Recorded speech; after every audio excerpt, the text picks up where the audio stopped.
Hello दोस्तों, कैसे हो आप लोग। मेरा नाम है दीपक और मैं स्वागत करता हूँ अपने इस यूट्यूब चैनल सिविल एनालिसिस में, जिसमें आज हम 18 अगस्त यानी कि 18 अगस्त 2023 की हिंदू एडिटोरियल एनालिसिस की बात करेंगे। तो चलिए देख लेते हैं कौन कौन सी आज की एडिटोरियल है। आज हमने 4 एडिटोरियल लिए हैं, जिसमें सबसे पहला है नोबल इंटेंशन, दूसरा है फाइटिंग स्टेरियोटाइप, तीसरा है gap in birth and death registration act और चौथा है word choice in data protection law. अगर मैं नोबल इंटेंशन की बात करूं, इसमें हमने जो पीएम ने विश्वकर्मा स्कीम जो है लॉन्च किया है उसके ऊपर जो है यहाँ पे डिस्कस किया गया है। दूसरा, अगर फाइटिंग स्टीरियोटाइप की बात करें, यहाँ पे जो बुक रिलीज की गई थी किसके द्वारा, सुप्रीम कोर्ट के द्वारा, जो कि जिसमें यह बताया गया जो स्टीरियोटाइप वर्ड्स है उसको क्या किया जाएगा, एलिमिनेट करके उनके सामने नए वर्ड्स को जो है लाए जाएंगे। तीसरा आर्टिकल है gaps in birth and death registration, यानी कि डेथ और बर्थ के ऊपर जो एक्ट अमेंडमेंट एक्ट हुआ है उसके ऊपर यहाँ पे बात की जा रही है। चौथा है आपका word choice in data protection law, dilution of rights, यानी कि यहाँ डाटा प्रोटेक्शन से रिलेटेड जो भी प्रोविजन वगैरह है, जो हमारे राइट्स वगैरह है, किस तरह से डायल्यूशन हो रहे हैं उस चीज के बारे में बात की गई है। तो चलिए देख लेते हैं इस आर्टिकल को। सबसे पहला है नोबल इंटेंशन। क्या बताया जा रहा है यहाँ पे, artisan need to ready market for their product not just affordable credit. क्या बताया जा रहा है, देखिए अगर हम कोई स्कीम लॉन्च कर रहे हैं, स्कीम लॉन्च करने का उद्देश्य यानी कि ऑब्जेक्टिव या एम हमारा क्या होता है, ऑब्जेक्ट हमारा क्या होता है, ऑब्जेक्टिव हमारा क्या होता है, ऑब्जेक्टिव होता है कि वही उसको बेटर एम्प्लॉयमेंट मिले, ठीक है, अर्निंग जो है उसकी बढ़े, और सिर्फ उसी की ना हो, और भी बाकी जो सेक्टर है उसके साथ इंक्लूडेड, जो भी प्राइमरी है, सेकेंडरी है और टर्सरी सेक्टर है, उन सबको भी उससे क्या हो, बेनिफिट हो। दूसरा, वो अपनी लाइवलीहुड के लिए अच्छी अपॉर्चुनिटी ढूंढ सके, ठीक है, और साथ ही साथ जो सोसाइटी है उसके लिए भी जो स्कीम हो वो हेल्पफुल हो, ठीक है। यहाँ पे स्कीम का जो लाने का पर्पज होता है यही होता है। अब जो नई स्कीम अनाउंसमेंट की गई है, पीएम विश्वकर्मा स्कीम, इसके अंडर में क्या किया गया है, जो हमारे आर्टिशंस है, जो हमारे क्राफ्टमैन है, उनको कहीं ना कहीं उनकी स्टेटस को बढ़ाने के लिए यहाँ इस स्कीम को इंट्रोड्यूस किया गया है। क्योंकि अगर हम देखें तो जो आर्टिशंस है या ट्रेडिशन जो लोग होते हैं, वो क्या करते हैं, अपनी जो कला को प्रदर्शित जो है अब जो है इतना ज्यादा नहीं कर पा रहे। पहले अगर हम देखते थे, जब अगर 20 साल पहले की बात करें या 18 साल की पहले की बात करें, तो उस टाइम पे गली गली में मैंने खुद देखा है कि जो सपेरे होते थे वो आके क्या करते थे, नाच वगैरह दिखाते थे या फिर जो उनकी परफॉर्मेंस है वो करते थे, ठीक है। तो अलग अलग तरह की जो परफॉर्मेंस है वो आके दिखाते थे, तो उससे क्या होते थे, लोग एंटरटेनमेंट होते थे। या फिर मैंने स्कूल्स वगैरह में भी देखा है कि जो क्राफ्टमैन होते हैं आके अपनी जो कला का प्रदर्शन है वो कहीं ना कहीं करते थे। तो इस तरह की जो कला का प्रदर्शन है आज के टाइम पे क्या होती है, धीरे धीरे वो कला जो है खत्म होती जा रही है, जो कि एक ट्रेडिशनल एम्प्लॉयमेंट था कुछ लोगों के लिए, क्योंकि वो अपने जो पूर्वज है उनसे सीख कर क्या करते थे, वो इस कला को आगे बढ़ाते थे। लेकिन आज के टाइम पे मॉडर्न टाइम में इतनी ज्यादा इनकम नहीं रही, इतना ज्यादा कमाई नहीं रहा, जिसके कारण से वो क्या कर सकते हैं, अब नई चीजों को डेवलप कर सकते हैं। अगर हम एक मूर्तिकार को देखें, जो मूर्तियां बनाता है, उसकी क्या होती है वैल्यू, पहले के टाइम पे बहुत ज्यादा थी, लेकिन आज के टाइम पे वो धीरे धीरे क्या हो रही है, घटती जा रही है। क्यों, लोगों के पास अच्छी इक्विपमेंट नहीं है। जब अच्छी इक्विपमेंट नहीं होगी, अच्छी सुविधा नहीं होगी, तो ऑटोमेटिकली वो क्या करेंगे, वो अपनी प्रोफेशन को छोड़ के दूसरे किसी प्रोफेशन में जाने की कोशिश करेंगे, जिससे वो जो प्रोफेशन है, यहाँ पे इस स्कीम का ऑब्जेक्टिव यही था कि जो पहले से जो अपनी पुरानी चीजों है, सभ्यता है, उनको कहीं ना कहीं बनाए रख सके, और अपनी जो ट्रेडिशन है वो लोगों के सामने दिखा सके, ठीक है। तो इस चीज के लिए जो पीएम विश्वकर्मा जो स्कीम है उसको कैबिनेट ने क्या किया है, यहाँ पे मंजूरी दे दी है, जो किसके लिए है, क्राफ्ट पीपल और आर्टिशंस के लिए है, जो कि एक इकोनॉमिक हमारी जो है बूस्ट करेगी। यानी कि आप देख सकते हैं यहाँ पे अगर बेनिफिट की बात की जाए, यहाँ पे लोगों को फायदा तो हो रहा है, लेकिन उसके साथ साथ यहाँ पे लोगों का फायदा यानी कि इकोनॉमिक जो बूस्ट है वो कहीं ना कहीं मिल रहा है, ठीक है। साथ ही अगर हम बात की जाए इस स्कीम में 13,000 जो इसके प्रोविजन है, प्रोविजन की भी अगर हम साथ ही साथ बात करते चले, तो प्रोविजन में क्या बताया गया कि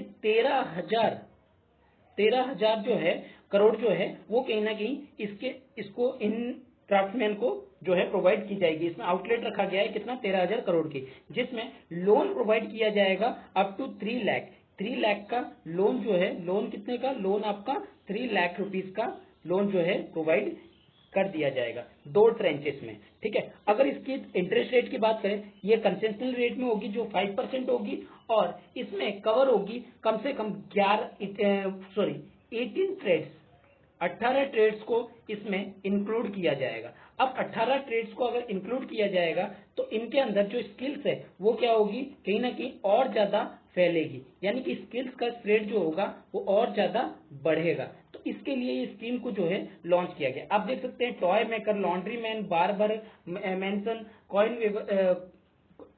वेवर, ये सब जो है कहीं ना कहीं इसमें इंक्लूडेड हो रहे हैं। अगर हम बात की जाए, गवर्नमेंट ये एक्सपेक्ट लगा रही है कि 5 लाख जो लोग हैं, 5 लाख पीपल जो है उनको कहीं ना कहीं यहाँ पे पूरी तरह से बेनिफिट मिलने वाला है इस स्कीम का, और लगभग 5 सालों तक ये कम से कम 30 लाख लोगों तक क्या करेगा, पूरी बेनिफिट को जो है पहुंचाएगा। अगर हम इस स्कीम की बात करें, ये कहीं ना कहीं जो क्राफ्ट पर्सन है या आर्टिशन है, केवल उनको ही इस चीज को, जो प्रॉब्लम ये फेस कर रहे हैं उस चीज को ना फैलाएगा, बल्कि और भी बाकी सारे जो लोगों को जो अफोर्डेबल कर सकते हैं, जो बैंकिंग सिस्टम को अफोर्डेबल कर सकते हैं, क्रेडिट सिस्टम को, उनके पास तक भी क्रेडिट सिस्टम जो है पहुंचाएगा। देखिए, दो चीज तो है कि हमारे क्राफ्टमैन की जो स्किल्स है उसको तो बढ़ाएगा, साथ में ये उनको फाइनेंशियली स्टेबिलिटी भी जो है प्रोवाइड करेगा। हम कह सकते हैं इकोनॉमिक के साथ साथ ये फाइनेंशियल स्टेबिलिटी जो है वो भी प्रोवाइड करेगा। ठीक है, जिससे जो सबसे ज्यादा प्रॉब्लम है, यही क्राफ्टमैन जो है कम्युनिटी जो है कहीं ना कहीं स्ट्रगल कर रही है, और इसको देखते हुए इस चीज को लाया गया। जो चैलेंजेस ये फेस कर रहे हैं वो कहीं ना कहीं सिर्फ जस्ट का ही नहीं है, सिर्फ अगर हम कहते कि इनको जस्टिस का ही नहीं है, इनको क्रेडिट के तौर पे भी इनको चैलेंजेस जो है फेस करने की प्रॉब्लम हो रही है। क्यों? क्योंकि आज के टाइम पे जो न्यू टेक्नोलॉजी इमर्ज होके आ रही है, वो नई टेक्नोलॉजी का इस्तेमाल जो है नहीं कर पा रहे। कहीं ना कहीं इस क्रेडिट सिस्टम से क्या कर सकते हैं, ये जो नई टेक्नोलॉजी है, नए टूल्स वगैरह जो है वो परचेज कर सकते हैं, और परचेज करने के साथ साथ उसका यूज कर सकते हैं, अपनी नॉलेज को, अपनी स्किल्स को जो है आगे बढ़ा सकते हैं, और साथ ही साथ जो दूसरे लोग है, दूसरे पर्सन है, उनको भी स्किल्ड कर सकते हैं। क्योंकि अगर एक पर्सन कोई भी, जैसे सपोज कीजिए बार्बर है, वो अकेला तो सारा दुकान को नहीं संभाल पाएगा, उसके लिए अपने कुछ हेल्पर रखने पड़ेंगे, और वो हेल्पर क्या करेगा, जब इसके संगत में रहेगा तो वो काम भी क्या करता रहेगा, सीखता रहेगा, वो खुद भी एक स्किल्ड पर्सन होता चलेगा। ठीक है, तो जिससे जो हमारी जो बड़ी, सबसे बड़ी जो देखा जाए तो क्राफ्ट आर्ट्स वगैरह या क्राफ्ट प्रोफेशनल वगैरह जो है कहीं ना कहीं इस चीज को फेस कर रहे हैं। और दूसरी चीज, अगर प्रॉब्लम की बात की जाए, यहाँ पे प्रॉब्लम में जैसे मैंने आपको बताया कि क्रेडिट की फैसिलिटी, यानी कि फाइनेंशियल जो है प्रॉब्लम कहीं ना कहीं है यहाँ पे, क्रेडिट यानी कि फाइनेंशियल प्रॉब्लम। ठीक है, दूसरी बड़ी चीज अगर देखी जाए तो मार्केट। सबसे पहले चीज, आप ये नहीं कि आपने सिर्फ क्रेडिट प्रोवाइड कर दिया उससे हो गया, आपको एक मार्केट भी प्रोवाइड करनी पड़ेगी। क्योंकि अगर मान लीजिए क्राफ्टमैन वहां पे अपनी चीजें बनाए, लेकिन अब वो ये बात रहता है कि वो एक प्रोडक्ट मैन्युफैक्चर तो कर दिए, लेकिन प्रोडक्ट मैन्युफैक्चर के साथ साथ उसको सेल करना भी जरूरी होता है। क्योंकि अगर सेल नहीं करेंगे तो ये सबसे बड़ी चैलेंज हो जाएगा। तो आपको एक मार्केट भी बना के देनी पड़ेगी। जैसे आपको मार्केट के लिए क्या करनी पड़ेगी, अलग अलग स्कीम्स को उनके साथ इंक्लूड करना पड़ेगा। जैसे आपने प्रोडक्टिव लिंक स्कीम वगैरह जो है लॉन्च किए हैं, आप मनरेगा स्कीम वगैरह लॉन्च किए हैं, जैसे आप एपीएमसी एक्ट वगैरह लाए, ताकि आप मार्केट में सुधार कर सके, मार्केट को और ज्यादा इंक्रीज कर सके, जिससे किसानों को हो या फिर मजदूरों को हो, उनको बेनिफिट मिल सके। इसी तरह का जो बेनिफिट है, यानी कि मार्केट की जो कोई रेगुलेटरीज है उसको बनाए रखने की जरूरत है, और उनको कहीं ना कहीं गुड्स और सर्विस को अच्छी प्रोवाइड करने के लिए आपको एक मार्केट भी देना जरूरी है। अगर ऐसा नहीं होता है तो क्या होगा, और ज्यादा प्रॉब्लम जो है क्रिएट हो जाएगी। सबसे पहली चीज तो वो डेप्ट के अंदर फंस के रह जाएंगे, क्योंकि जब उनके पास ये चीज नहीं रहेगी तो गवर्नमेंट प्रोवाइड तो कर लिए लोन, लेकिन अगर लोन के लिए उनको मार्केट ही ठीक ना मिले तो वो अपनी सेल नहीं कर पाएंगे। जो डेप्ट का बर्डन है वो कहीं ना कहीं और ज्यादा बढ़ते जाएगा, और डेप्ट का बर्डन तो बढ़ते जाएगा, साथ ही साथ जो स्किल्स है वो और ज्यादा लैक होती चली जाएगी। स्किल्स क्या होती जाएगी, लैक होती चली जाएगी, जिसके कारण से प्रॉब्लम और ज्यादा जो है खतरनाक होता चल जाएगा। अगर हम बात करें ये स्कीम की, ये स्कीम सिर्फ एक जनरेशन तक ही नहीं है, हम कह सकते हैं ये अगले जनरेशन तक बढ़ेगा। लेकिन अगर इस स्कीम का ठीक तरीके से उपयोग किया जाता है तो ये कहीं ना कहीं बेनिफिट देगा बहुत सारे लोगों को। और अगर हम लोगों ने इसके लिए अगर जो बेसिक प्रोविजन है वो प्रोवाइड नहीं किए तो क्या हो सकता है, ये आगे जाके लोगों को डीमोटिवेट करेगा और इस चीज को खत्म करने की और ज्यादा प्रयास में लग जाएगा। ठीक है, चलिए आगे बढ़ते हैं अगले आर्टिकल की तरफ। अगला आर्टिकल है फाइटिंग स्टीरियोटाइप। क्या बताया जा रहा है इसमें? आगे बढ़ने से पहले मैं बता दूं, अगर आप इस चैनल पर नए हैं तो इस चैनल को सब्सक्राइब कीजिए, अपने दोस्तों के साथ शेयर कीजिए और लाइक करना ना भूलिए। चलिए आगे बढ़ते हैं, टॉपिक पे आते हैं। क्या बताया जा रहा है? Fighting stereotype. यहाँ पे कोर्ट ने, जैसे मैंने कल के आर्टिकल में ही कवर किया था, court guidelines on gender type casting can be catalyse for change. अगर सपोज कीजिए कोर्ट ने कोई गाइडलाइंस लाया है तो उस गाइडलाइंस को मानना जरूरी है। अगर आप नहीं मानते तो कहीं ना कहीं कंटेम्प्ट ऑफ कोर्ट कर रहे हैं। तो यहाँ पे कोर्ट ने क्या किया है, कुछ रूल बुक में, अपने रूल बुक में, ठीक है, हैंडबुक में क्या किया है, कुछ जेंडर स्टेरियोटाइप को जो है लैंग्वेज को हटाया और उसके जगह पे कुछ नए वर्ड को प्रमोट करने की कोशिश कर रहे हैं। और वो कहीं ना कहीं सही बात है भी। ये जेंडर स्टीरियोटाइप मैंने कल भी बताया था कि आप अगर मेल हो तो आपसे क्या काम करवाया जाएगा, आपसे कहेंगे आप जाके बाहर के सामान ले आओ। ये जो आप अगर बॉय हो तो क्या करना पड़ेगा, आपको सामान लाना पड़ेगा। ठीक है, चाहे वो राशन वगैरह हो या फिर कोई भी बल्ब वगैरह चेंज करनी हो या गैस वगैरह लेके आनी हो, तो ये सारी चीजें कौन कर सकता है? ये मोस्टली कहते हैं बॉयज का काम है, बॉयज को करना चाहिए। गर्ल्स की अगर हम बात करें, गर्ल्स को क्या कहते हैं कि भैया इनको कुकिंग करना चाहिए, केयर करनी चाहिए। ठीक है, तो ये सारी चीजें जो है गर्ल्स के लिए बांट रखे काम के हिसाब से। तो ये चीज क्या होती है, एक जेंडर स्टीरियोटाइप का काम होता है, क्योंकि बॉयज क्या घर के काम नहीं करते। अगर आप होटल में चले जाओ तो खाना बनाने का काम बॉयज भी करते हैं। ठीक है, तो गर्ल्स क्या और एक्स्ट्रा वर्क नहीं करती। अगर आप वर्किंग में देखा जाए तो आज भी बहुत सारी महिलाएं ऐसी है जो पत्थर वगैरह भी उठाती है। तो क्या है इसमें, क्या है, हम लोग जो ये बात कहते हैं तो कहीं ना कहीं ये जेंडर स्टेरियोटाइप होती है। तो इसी चीज को, जेंडर स्टेरियोटाइप के वर्ड को जुडिशरी की लैंग्वेज से हटाने के लिए एक्चुअली उनको रिप्लेस करने के लिए कुछ नए वर्ड को इंक्लूड किया गया है। ठीक है, जिसके कारण से उनके बीच में क्या हो जाए, एक इक्वलिटी जो है, इक्वल राइट्स को जो है सभी लोगों को मिले। ठीक है, तो यहाँ पे कौन सी बुक इन्होंने बताई, जुडिशियल डिसीजन मेकिंग और राइटिंग के लिए the handbook on combating gender stereotype help जज identify language that promote archaic and incorrect ideas. जो इनकरेक्ट आइडियाज है उसको कहीं ना कहीं यहाँ हटाने की और नई नई जो लैंग्वेज वगैरह है आइडेंटिफाई कर पाए, यहाँ पे इस चीज को हेल्पफुल करेगी ये बुक कहीं ना कहीं। ठीक है, जजेस को अगर बात की जाए, वुमेन सबसे ज्यादा जो पर्टिकुलरली यहाँ पे प्रॉब्लमेटिक सिचुएशन है वो किसके साथ है, वुमेन्स के साथ। तो यहाँ पे जो ज्यादातर वर्ड जो है वुमेन से रिलेटेड होते हैं तो उनको अल्टरनेटिव या उनके वर्ड वगैरह हो या फ्रेज वगैरह को है उनके लिए कोई अल्टरनेटिव जो है ढूंढा गया है। जैसे अगर हम बात करें अफेयर्स की, अफेयर्स जो है जो चेंज किया गया है, इट विल बी डीरेग्युलर टू से relationship outside the marriage. Relationship मतलब मैरिज से आउटसाइड को हम लोग क्या कह सकते हैं, इसको अफेयर्स के रूप में कह सकते हैं। जैसे कि हम लोग और इसी तरह के सिमिलर वर्ड अडल्ट्रेस का यूज कर सकते हैं। जैसे कि जो कि womens who has engage in sexual relationship outside the marriage, in word को यूज ना करके हम सीधा अडल्ट्रेस कह सकते हैं। तो ये सारी चीजें वर्ड क्या कहती है कि जेंडर स्टेरियोटाइप को एलिमिनेट करने का काम करती है। तो इस तरह के डेरोगेटिव वर्ड्स को कहीं ना कहीं खत्म करने के लिए और जो हम लोग वुमेन्स को इंफीरियर पोजीशन पे दिखाते हैं तो उसको खत्म करने के लिए इन सारे वर्ड्स को क्या किया गया, चेंज किया गया। अब बात की जाए कुछ और भी वर्ड है, जैसे कि chaste women, beautiful wife, house wife, plain women, इनके जगह पे हम लोग क्या कर सकते हैं, सिर्फ वुमेन, वाइफ, होम मेकर का यूज जो है आज के टाइम पे कर सकते हैं। ये नहीं कि हम जो पुराने टाइम का की यूज करें कि ब्यूटीफुल वाइफ मतलब कर्तव्य से ही भरा हुआ जो पत्नी होती है वो। ठीक है, हाउस वाइफ, तो इन सब वर्ड की जगह हम सिंपली कह सकते हैं वुमेन हो या फिर वाइफ हो या होम मेकर है, इन सब वर्ड का यूज जो है कर सकते हैं। यहाँ पे अगर मैन की बात करें, मैन को भी नहीं भूलना चाहिए, इनके लिए भी कुछ चीजें को रखा गया है। जैसे कुछ वर्ड्स कोर्ट ने स्ट्राइक डाउन किए, जैसे कि एफिमिनेटेड, जिसमें हम लोग जो स्त्रीलिंग वगैरह जैसे यूज करते हैं, तो इस तरह के वर्ड जैसे फैगोट, ठीक है, यूनिसेक्सुअल जैसी चीजों को, ठीक है, यहाँ पे जो सेक्सुअली ओरिएंटेड होते हैं उन चीजों को हटाने की यहाँ पे बात किया है, और यहाँ पे कहीं ना कहीं इसको स्टेप डाउन जो है किया है।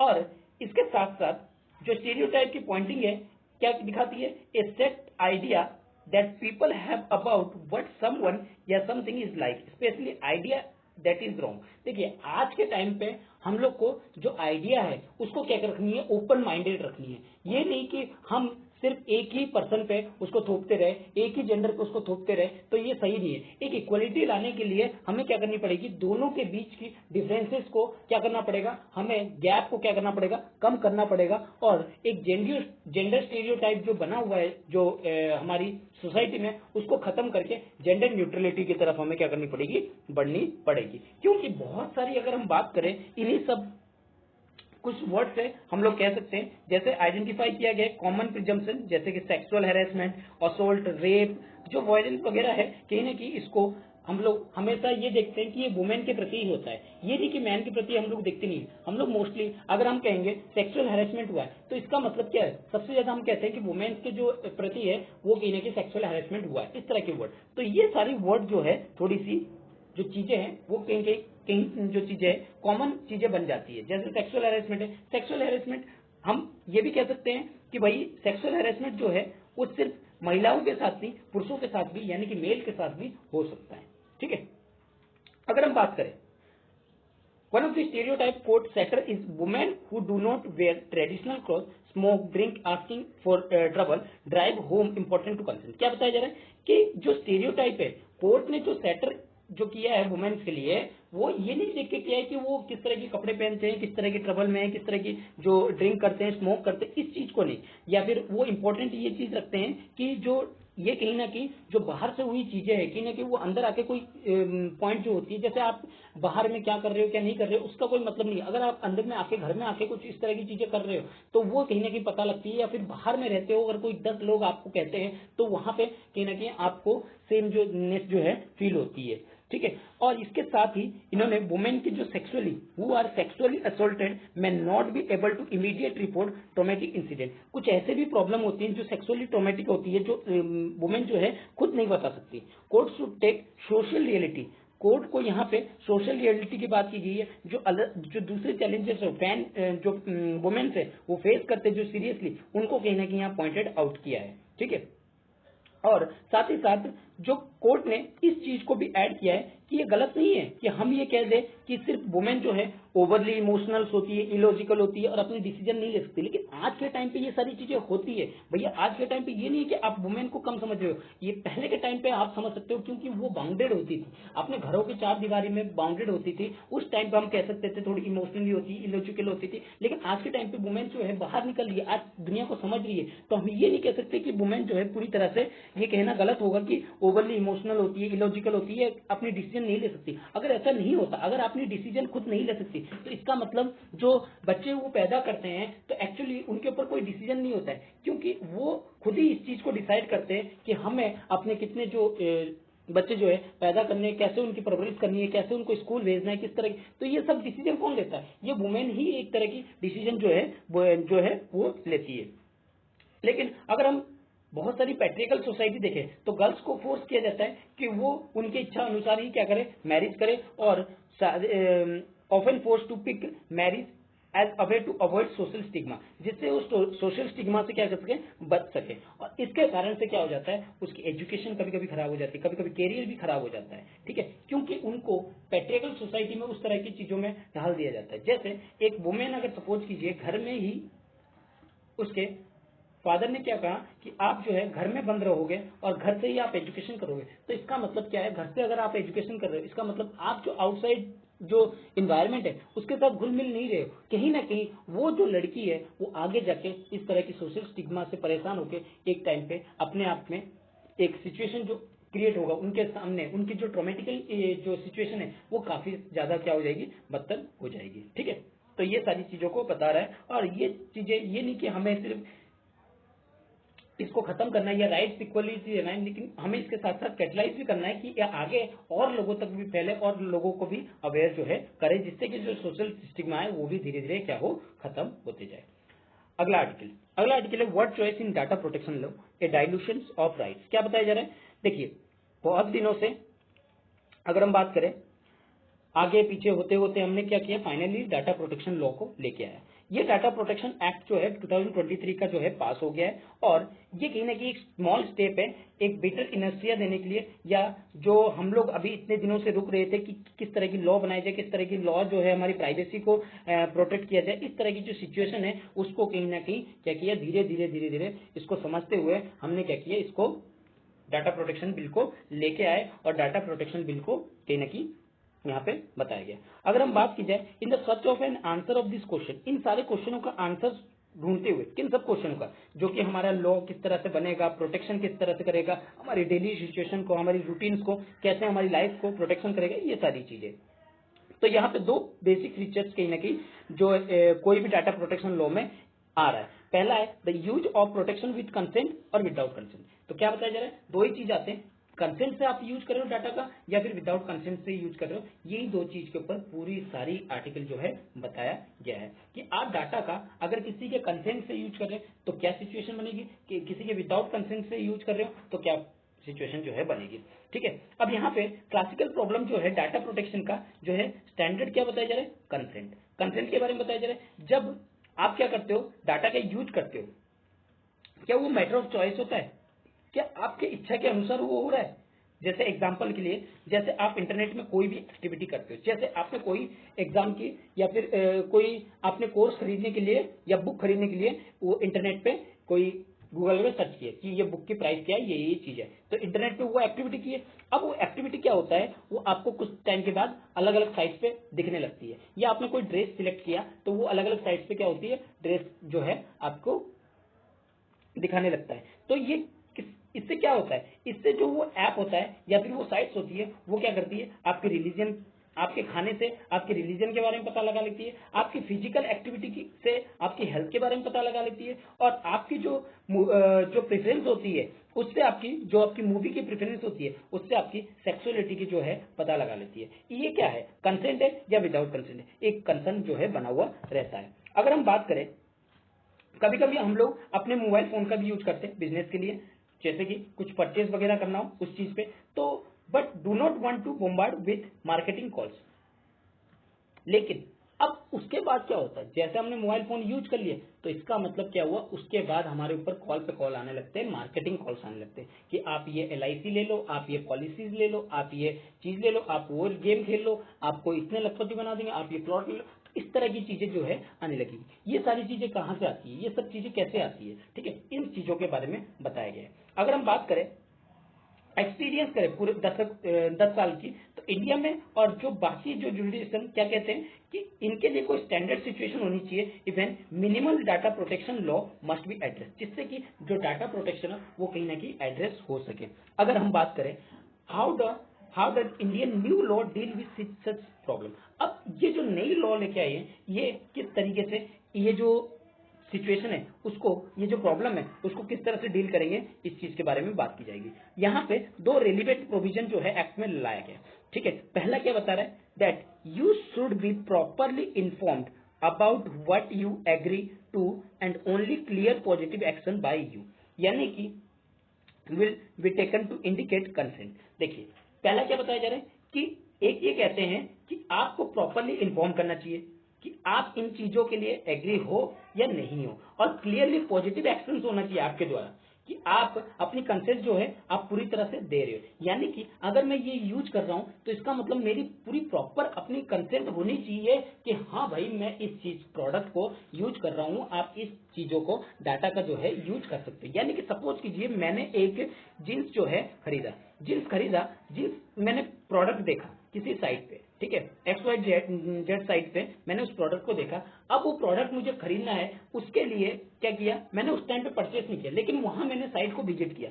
अब वो साइट क्या कर सकता है, मेरे से प्रॉपर कंसेंट ले सकता है या प्रॉपर कंसेंट नहीं ले सकते, कि आपकी जो डाटा है वो सेव की जाएगी, शेयर की जाएगी या नहीं की जाएगी, इसके बारे में पूरी कंसेंट लेना जरूरी है, ठीक है। एक तो ये चीज, but this strict law provision undercut by second provision permitting use of your data if you have voluntarily provided it and have not indicated that you do not consent। अब इससे प्रॉब्लम क्या होगा, दूसरी प्रॉब्लम जो हमारी दूसरी जो solution है उसको कहीं ना कहीं अंडरकट कर देगा। कैसे? अगर सपोज कीजिए आपने एक मेल आईडी है और मेल आईडी से लॉग इन किया।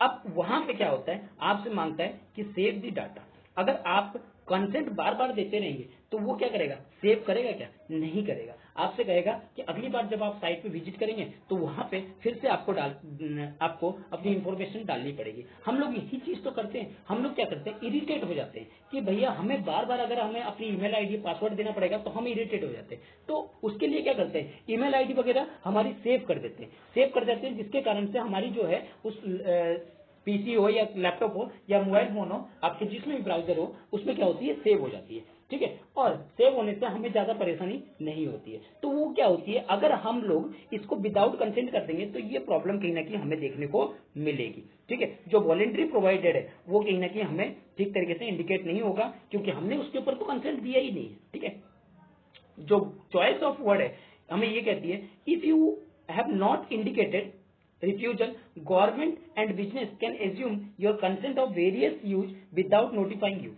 कभी कभी ऐसा होता है, आप क्या करते हो, not indicating, have not indicating, आपको कभी कभी इंडिकेट ही नहीं होता है कि आप रिफ्यूजल कर रहे हो, या गवर्नमेंट या बिजनेस को, जो गवर्नमेंट हो या बिजनेसेस को एज्यूम कर रहे हो, आपकी कंसेंट लिए बिना ही कभी कभी ये क्या होता है, आपको नोटिफाई नहीं कर पाता। विदाउट नोटिफाइंग यू, आपको बिना किसी नोटिफाई के, आपके कंसेंट नहीं लिए हुए आपको ये मान लेता है कि आपने कंसेंट जो है दिया है। ठीक है, आपको कभी कभी नोटिफाई नहीं करता है। तो ये चीज क्या है, ये कहीं ना कहीं डाटा का हमारा क्या है, प्रोटेक्शन क्या हो रहा है ठीक तरीके से।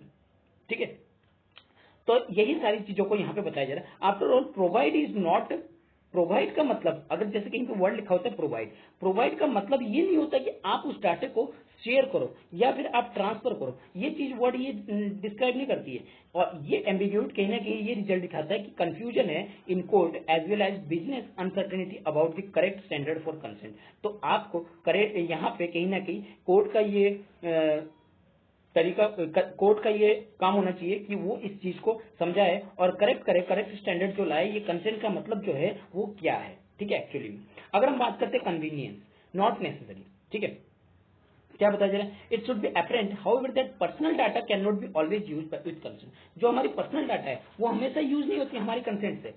बहुत सारे इंस्टेंस में ये देखा जाता है, पर्सन जो है अपने डाटा से, their data can get various public functions involving verification of identity card, identity, targeting welfare schemes, implementing law।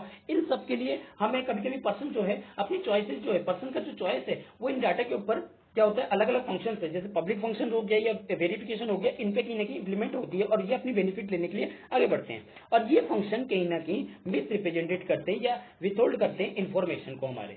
लेकिन अगर हम बात की जाए, इनके ऊपर कोई प्रोटेक्शन नहीं होता है। क्या हम ये कह सकते हैं कि इनके ऊपर डाटा का कोई प्रोटेक्शन नहीं है? इस तरह की चीजें कह सकते हैं कि अगर हम लोग प्रीवियसली डाटा की देखें, जो न्यू रूल के, जो प्रीवियस ड्राफ्ट की बात करें नए रूल के, तो इसमें जो हमारा जो आपका पर्सनल डाटा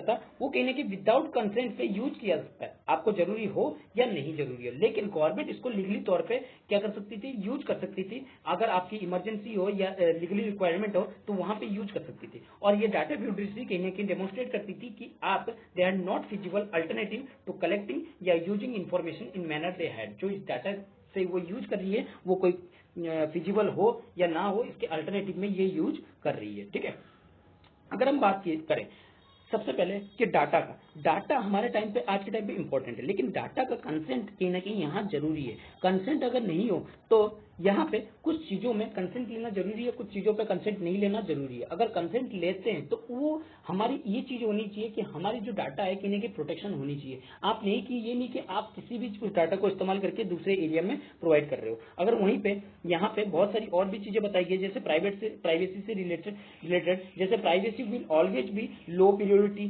ठीक है, रखी जाती है। This is exactly what 2000 law does, it process without consent when it force.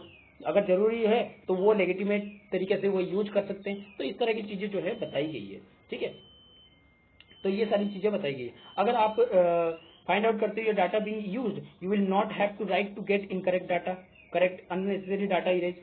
कि आप अगर फाइंड करते कि आपका डाटा का यूज कर रहे हैं तो आप इस चीज को इरेज नहीं कर सकते या अननेसेसरी डाटा को खत्म नहीं कर सकते, ये सारी चीजें भी बता रहे हैं। तो और साथ ही साथ जो डाटा लिया जाता है एक नॉन कंसेंशनल पर्पज से कहीं ना कहीं फ्रीली यूज करते हैं दूसरे लोग भी, ठीक है, तो ये चीज भी बता रहा है, जिसके कारण से जो सुप्रीम कोर्ट है वो कहीं ना कहीं अपने प्रिंसिपल भी ये बताती है, as necessity and purpose limitations be part of right to information privacy, यानी कि आपको जरूरी है या पर्पज जो है लिमिटेशन होनी चाहिए कि आप राइट टू इन्फॉर्मेशन जो प्राइवेसी है उसको कहीं ना कहीं आप ठीक तरीके से यूज कर रहे हो, ठीक है।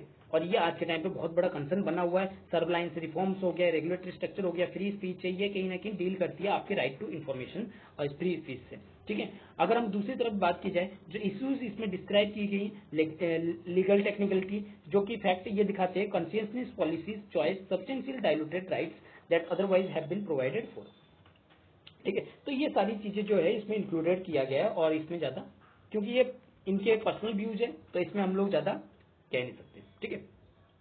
आगे बात करते हैं gaps in birth and death registration. तो यहाँ क्या बताया जा रहा है कि आप जो बर्थ और डेथ रजिस्ट्रेशन है उसमें अमेंडमेंट जो किए है उसमें कुछ गैप्स जो है इन्होंने आइडेंटिफाई किया है। क्या बताया जा रहा है, जो registration of birth and death act है 1966 का, उसको कहीं ना कहीं कंपलसरी रजिस्ट्रेशन किया, कंपलसरी बताया गया है कि आपको बर्थ हो या डेथ हो उसको कंपलसरी करना है और पूरी इंडिया में करना है। और इस experience of working indicated that it is necessary amend to several reason, बहुत सारी रीजन से इसको क्या किया गया है, अमेंड किया गया है, जिसके वजह से इसमें कुछ चेंजेस लाए गए। अब जो बिल लेके आया गया है वो registration of birth and death amendment bill 2023 को लाया गया है, फर्स्ट टाइम इसके बाद से, पहले से, ठीक है, 1969 के बाद से इसको लाया गया है, और इसको पार्लियामेंट के द्वारा पास भी कर लिया गया है और प्रेसिडेंट के द्वारा जो एसेंट है वो भी मिल चुका है। अगर इसकी मेजर ऑब्जेक्टिव की बात करें तो ये जो बताता है, स्टेट करता है, statement of objective and reason में ये बताया गया है, इस बिल के साथ अटैच हुआ है, और इसमें बताया गया to create a nation and state level database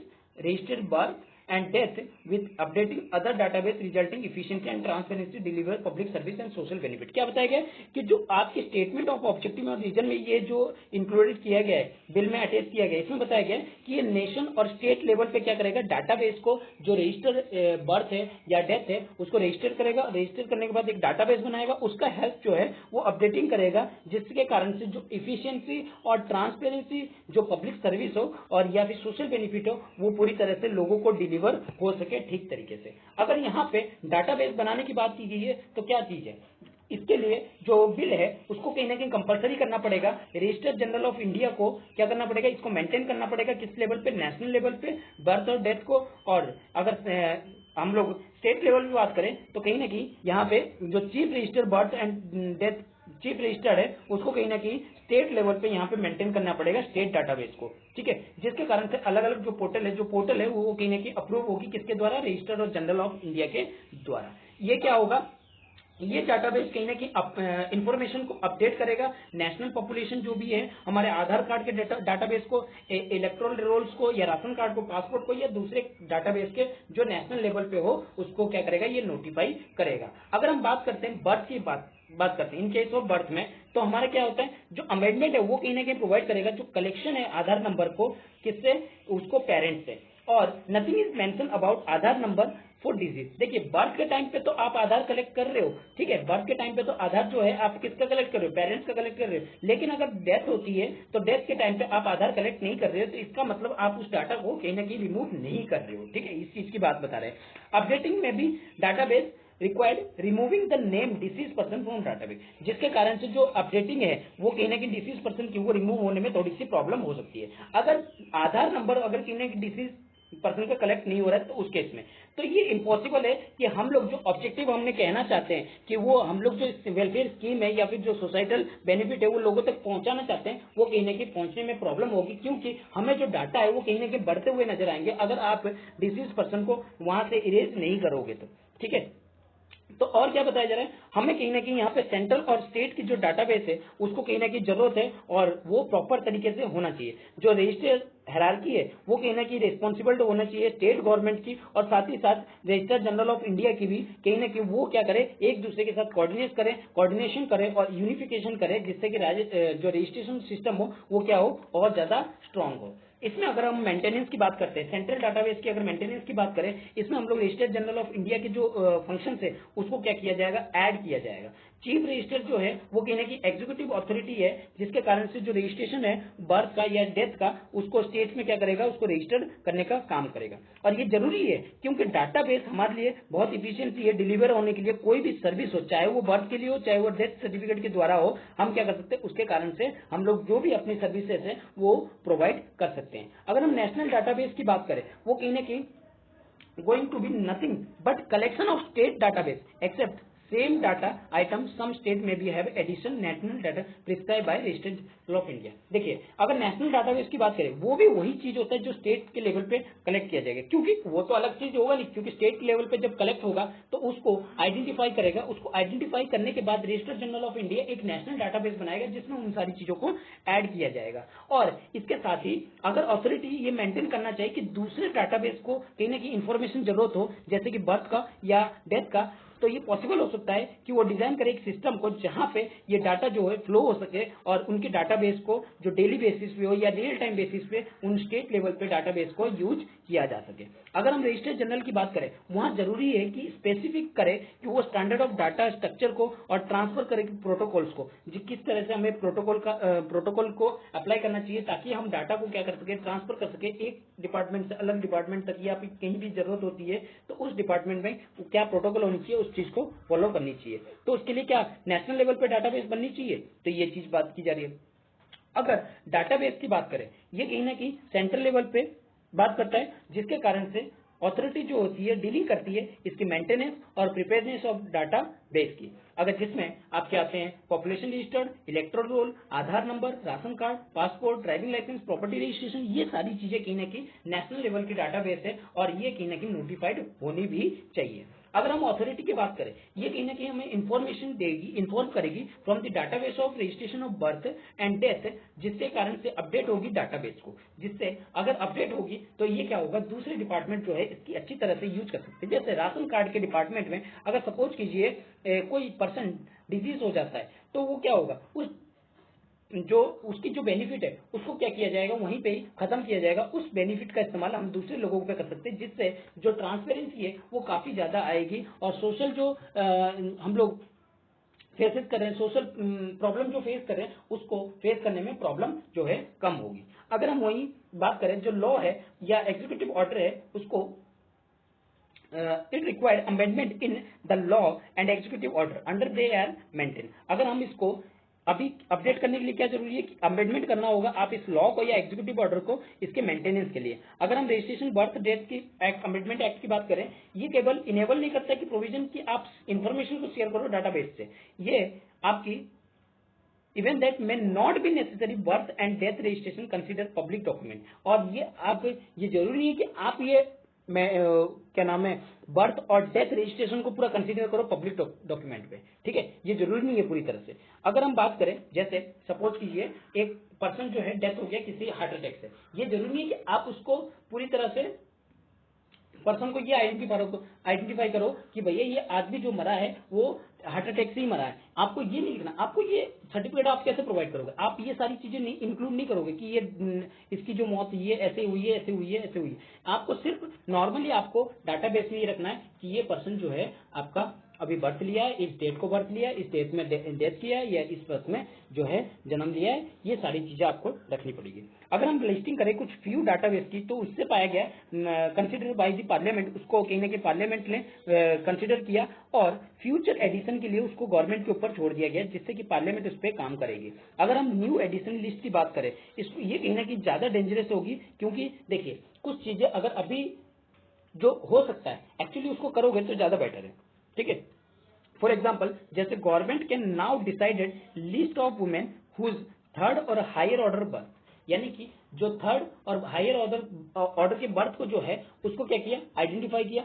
अब वो आइडेंटिफाई जो है किस लिए किया है, ताकि पॉपुलेशन को कंट्रोल करने के लिए। लेकिन क्या पॉपुलेशन कंट्रोल के लिए कोई रूल या रेगुलेशन बनाए, वो जो है कहीं ना कहीं फ्यूचर ऑर्डर के लिए, ठीक है। तो इसके लिए कहीं ना कहीं प्रॉब्लम अब किसके लिए होगी, अब ये ट्रांसफर किसको करेगा, फैमिली वेलफेयर डिपार्टमेंट के लिए, जिससे कि वो क्या कर सके, इसके लिए कोई कानून बना सके जिससे फैमिली प्लानिंग प्रोग्राम को जो है इंप्लीमेंट किया जा सके, ठीक है। तो ये चीज यहाँ पे बताया जा रहा है। अगर हम बात करें certificate of cause of death, certificate की बात करें, अगर डेथ से अगर कोई सर्टिफिकेट बनती है तो किस तरह से बनती है।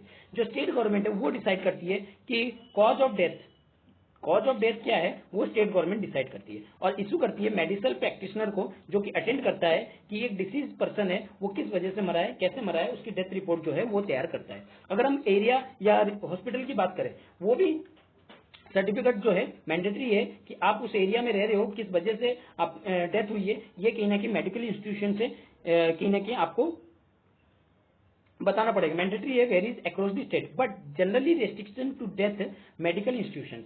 The amendment make it compulsory for all death in medical institution a cause of death certificate sent to the register of birth and death and a copy of certificate to provide closest relative. यानी कि ये कहते हैं कि भैया अगर कोई medical में किसी की डेथ होती है तो यहाँ पे अमेंडमेंट ये बताता है कि अगर कोई भी डेथ होती है मेडिकल इंस्टीट्यूशन में तो वो जो कारण है डेथ सर्टिफिकेट का, उसको क्या किया जाएगा, register of birth and death certificate में जब उसको भेजा जाएगा, सर्टिफिकेट किया जाएगा, तो एक कॉपी जो है सर्टिफिकेट की वो प्रोवाइड की जाएगी उनको, किसको, रिलेटिव्स को। ठीक है, यानी कि आप किस वजह से मरे हो, उस किस वजह से नहीं मरे हो, तो उसकी जो एक कॉपी है वो आप किसके पास भेजोगे, आपके रिलेटिव्स के पास भेजोगे। For death that occur outside the hospital, अगर आउटसाइड के हॉस्पिटल में होता है, हॉस्पिटल से बाहर होता है, तो मेडिकल प्रैक्टिशनर को क्या करनी पड़ेगी, अटेंड करनी पड़ेगी डिजीज पर्सन के during the person recently illness.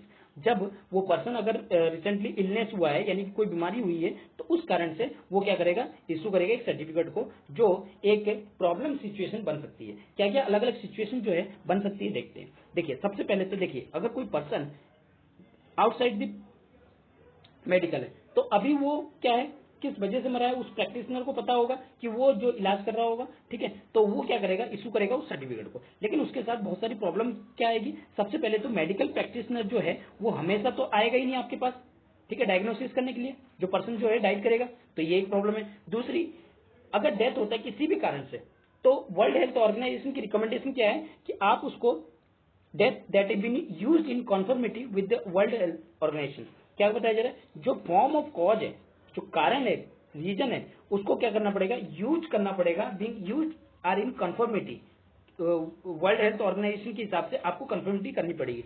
अगर एक जो डिजीज होता है, पर्सन अगर डेथ कर जाता है, तो इसका मतलब क्या है, अगर वो किसी के पास इलाज कर रहा है, जैसे आयुष के पास, जैसे जो आयुर्वेदिक वगैरह के इलाज करते हैं या योगा वगैरह करते हैं, तो उनके पास तो कोई ऐसा सिस्टम नहीं होता है कि वो किस तरह से रिकॉर्ड कर सके। तो ये एक प्रॉब्लमेटिक सिचुएशन होगी कि उनकी डेथ कैसे हुई है उनको तो पता ही नहीं होगा, क्योंकि वो तो अलग तरीके से इलाज करते हैं ना उनकी, तो ठीक है, तो उनके पास कोई ऐसी क्लासिफिकेशन नहीं होती है डिजीज की।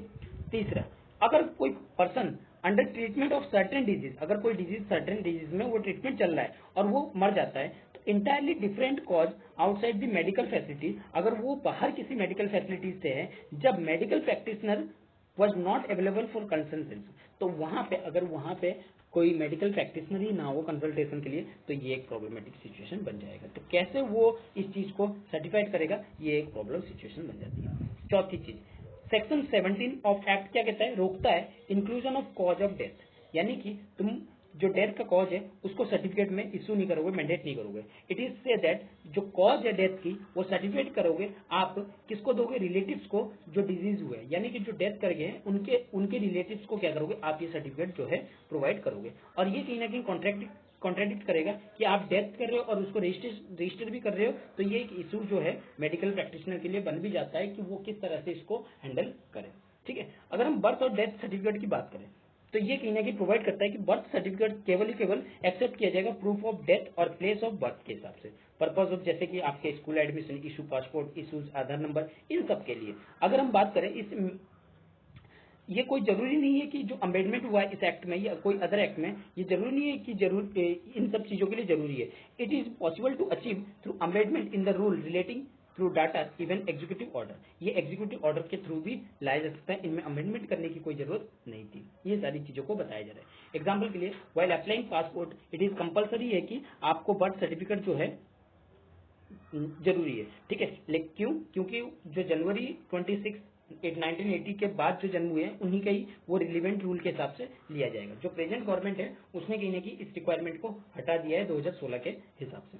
ठीक है, जब नेचुरली कैलेमिटी आती है या एक्सीडेंट होती है, तो वहां पे तो बहुत सारी ऐसी रिपोर्ट है जो पर्सन की रिपोर्ट ही नहीं होती है, मिसिंग हो जाती है। बहुत सारी हम देखते हैं कि ऐसे ही डेथ कर जाते हैं, तो वहां पे पुलिस कहीं ना कहीं कॉल ऑफ करती है कि सर्च करती है, और उस सर्च करने में तो टाइम लगता ही लगता है, तो वो एक सिचुएशन बन रही है प्रॉब्लम की। ठीक है, तो family of such person would have wait for 7 years, 7 years से लेके रिक्वेस्ट करते हैं कि सर्टिफिकेट दैट प्रिज्यूमिंग डेथ, जो डेथ हुए हैं उनकी सर्टिफिकेट तो प्रोवाइड करो। तो ये चीज एक प्रॉब्लम सिचुएशन बन जाती है, क्योंकि इन्वेस्टिगेशन करनी है किस कारण से हुआ है, किस वजह से हुआ है, तो इसमें टाइम लग जाती है। ठीक है, तो इसको कहीं ना कहीं हेल्प करनी चाहिए, जिससे कि जो डेथ सर्टिफिकेट हो जल्द से जल्द उनको मिल सके। ठीक है, चलिए, तो आई होप कि आपको आज का लेक्चर जो है अच्छा लगा होगा। अगर लेक्चर अच्छा लगा तो इसको लाइक कीजिए, अपने दोस्तों के साथ शेयर कीजिए और सब्सक्राइब करना ना भूलिए। Thank you.